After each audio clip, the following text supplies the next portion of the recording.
Hello, welcome to my new video tutorial.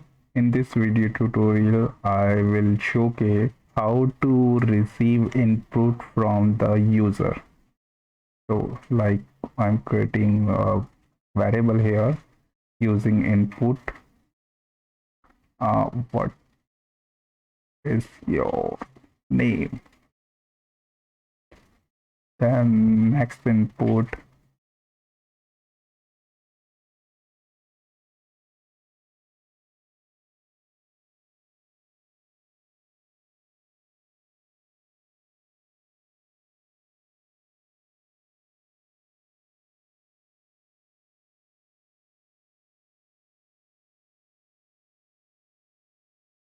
your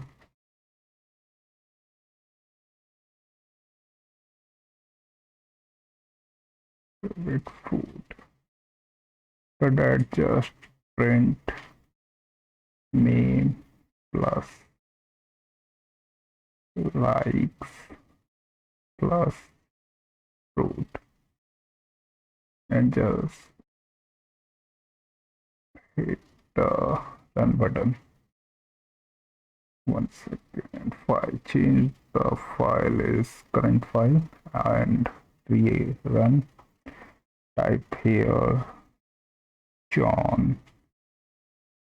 And favorite fruit is apple. So the output is a John like apple.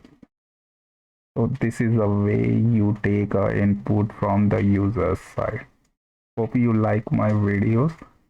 Please subscribe my channel and like the video. Thank you.